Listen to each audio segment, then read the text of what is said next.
ہوئے صحرا میں گھسٹ رہا تھا، اس حبشے کے بلال کے لیے کوئی فضیلت نہیں تھی؟ وہ جو روم سے چل کر آیا اور یہاں صہیب بنا، اس کے لیے کوئی فضیلت نہیں ہے؟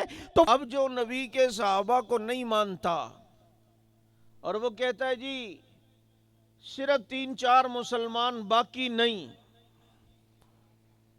ان سے کہو کہ 3-4 مسلمان رہے باقی نہیں، تو تم نے تو نبی کے انقلاب کو نہیں مانا۔ آج یہاں ایک تبلیغی ساتھی محنت کرتا ہے، پتہ نہیں سینکڑوں، تو وہ ہدایت کا ذریعہ بن جاتا ہے۔ کسی بزرگ کے ہاتھ پر جناب 30-30 ہزار 20-20 ہزار لوگوں نے بیعت کی ہوئی ہے، یہ 1400 سال بعد امتی کا یہ حال ہے، تو مجھے بتاؤ پھر نبی کا انقلاب کیسا ہوگا؟ پھر نبی کی محنت کیسی ہوگی؟ آپ جانتے اللہ نے ہمارے نبی کو قرآن میں سورج سے مثال دی، وَسِرَاجًا مُنِيرًا، اے نبی آپ چمکتے ہوئے سورج ہیں۔ اب مجھے بتاؤ، اگر کوئی کہے جی، اس سے پوچھو نبی سورج ہیں یا نہیں، وہ کہے گا ہاں جی سورج ہیں، تو کوئی یہ بتاؤ سورج ساری دنیا کو روشن کرتا ہے یہ صرف 3-4 آدمیوں کو روشنی دیتا ہے؟ وہ کہتے ہیں نہیں جی ساری دنیا میں روشنی سورج دیتا ہے۔ تو مجھے بتاؤ نا وہ شخص پاگل ہے یا نہیں جو یہ کہے کہ سورج صرف اوتھل والوں کو روشنی دیتا ہے، باقی کراچی والے تو لالٹینیں استعمال کرتے ہیں، یہ ٹھٹا اور حیدرآباد والے تو موم بتیاں استعمال کرتے ہیں، باقی صرف اوتھل کے علاوہ کہیں سورج کی روشنی نہیں ہے۔ آپ کہو گے لگتا ہے تو چھٹی والے دن پیدا ہوا ہے، تیرے اندر عقل ہی نہیں ہے۔ ابے بے وقوف، یہ سورج صرف اوتھل کو منور نہیں کرتا، سورج ساری دنیا کو منور کرتا ہے۔ وَسِرَاجًا مُنِيرًا، اللہ نے میرے نبی کو سورج کہا ہے۔ اب ذرا پوچھ صحابہ کے دشمن سے نبی سورج ہے یا نہیں، وہ کہے گا ہے، تو تو کہتا ہے کہ یہ نبی نے 4-5 کو منور کیا ہے، تو بتانا پھر سورج تو نے نبی کو نہیں مانا۔ ہم نے دنیا کے سورج کو دیکھا، اس نے دنیا کو منور کیا ہے، تو آمنہ کے سورج نے بھی دنیا کو منور کیا ہے، اس کی روشنی شرق میں پھیلی، غرب میں پھیلی، عجم میں پھیلی، عرب میں پھیلی، جنگلوں میں پھیلی، دیاروں میں پھیلی، ریگستانوں میں پھیلی، دریاؤں میں گئی، صحراؤں میں گئی، بیابانوں میں گئی، کریوں میں گئی، شہر میں گئی، ملکوں میں گئی، گاؤں میں گئی، پتے پتے کو منور کیا، ذرے ذرے کو منور کیا، ہوا خلا فضا کو منور کیا، پہاڑوں میں روشنی پھیلی ہے، جزیروں میں روشنی پھیلی ہے، ہواؤں میں روشنی پھیلی ہے، فضاؤں میں روشنی پھیلی ہے، آسمانوں پہ روشنی پھیلی ہے، جزیروں میں روشنی پھیلی ہے، زمینوں میں روشنی پھیلی ہے۔ اس سورج نے دنیا کو منور کیا ہے، اس سورج نے صحابہ کو منور کیا ہے، اس کی روشنی پھیلی۔ تو پیغمبر انقلاب، نبی کو پیغمبر انقلاب وہی مانتا ہے جو نبی کے یاروں کو مانتا ہے۔ میری بات کو سمجھ آ رہی ہے یا نہیں؟ بولو۔ اب اگر کوئی کہے مسلمان ہی صرف 3-4 تھے باقی نہیں، تو ان سے کہو خر بچیا یہ بتا یہ باقی جگہ پہ روشنی تیرا باپ لے کے گیا تھا؟ پھر تو وہ انقلابی نبی نہ ہوئے، پھر تو نے انہیں پیغمبر انقلاب نہیں مانا۔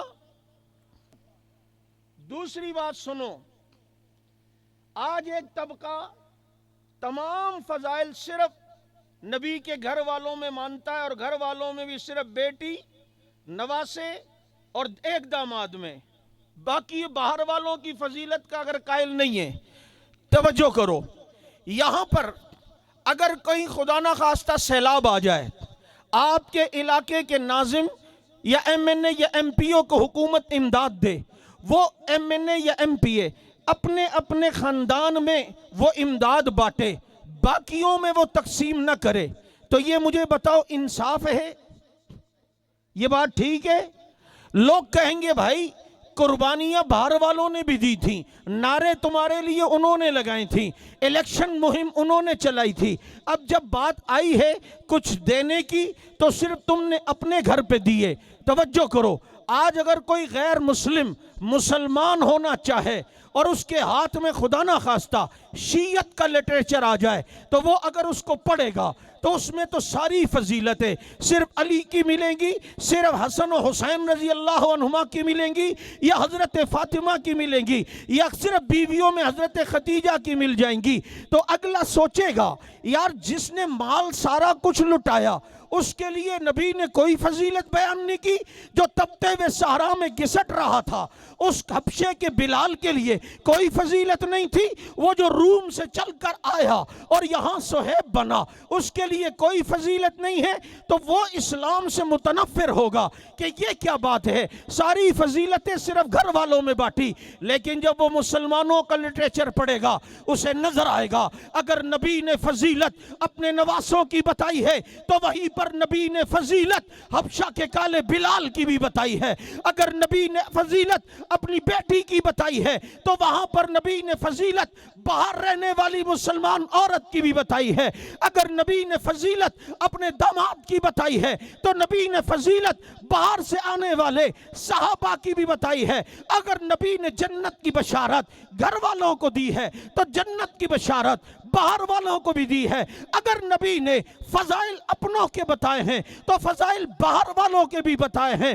اب اس لیے جو شیعت کا لٹریچر پڑھے گا اس کے ذہن میں یہ سوال آئے گا ساری فضیلت صرف اپنے گھر والوں میں بانٹی، باہر والوں کو کچھ نہیں دیا۔ لیکن جب مسلمانوں کا پڑھے گا اسے پتہ چلے گا فضیلت صدیق کی بھی بتائی، عمر کی بھی بتائی، عثمان کی بھی بتائی، علی کی بھی بتائی، طلحہ کی بھی بتائی، سعید کی بھی بتائی، سعد کی بھی بتائی، عمر بن جموع کی بھی بتائی، بلال کی بھی بتائی، خباب کی بھی بتائی، خبیب کی بھی بتائی، طفیل دوسی کی بھی بتائی، عمر بن عاص کی بھی بتائی، سعد بن ابی وقاص کی بھی بتائی، قعقاع کی بھی بتائی، خالد کی بھی بتائی، اسی طرح لبید کی بھی بتائی۔ جو نبی کے قریب آتا گیا آ کے چاہتا گیا اللہ نے بھی فضیلت بتا دی ہے، اللہ کے نبی نے بھی فضیلت بتا دی ہے۔